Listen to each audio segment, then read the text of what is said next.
morning, Gus and Adeline. Would you like another story? Pete the Cat and the Bedtime Blues.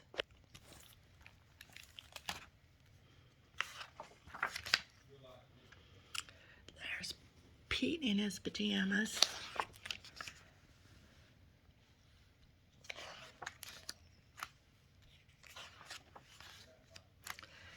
Pete and the gang had a great day.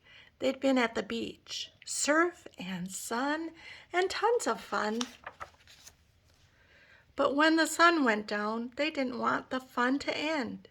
Pete had an idea. Hey, how about a sleepover? More time for tons of fun.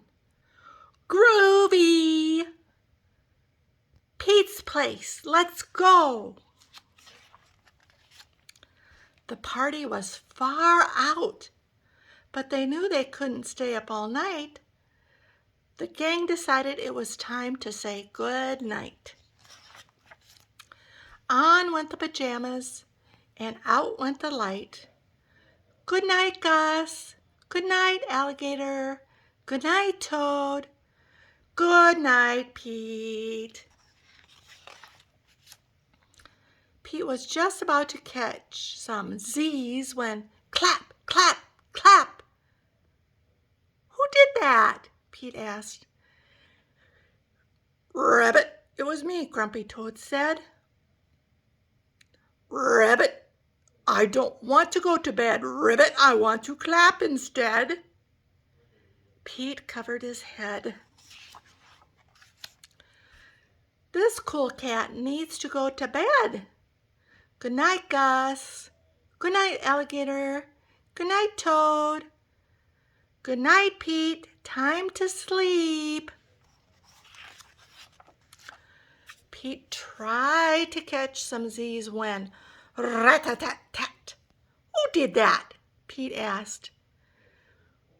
Well, it was me, said Gus the platypus. I don't want to go to bed. I want to jam instead. Pete covered his head.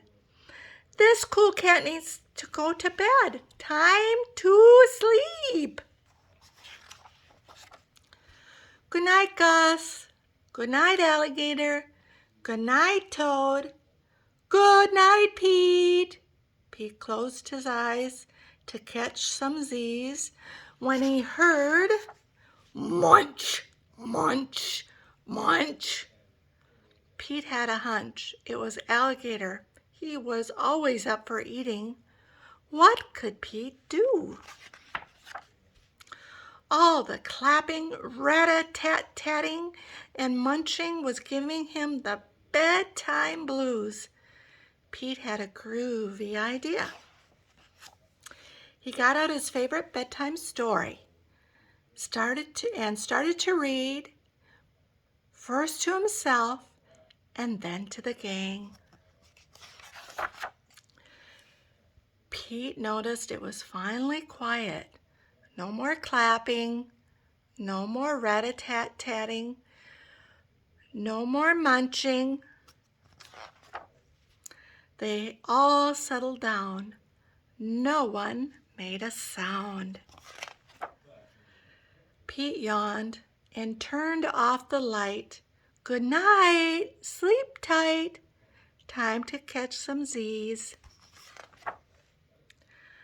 Tomorrow was another day for surfing, sun, and tons of fun. The end.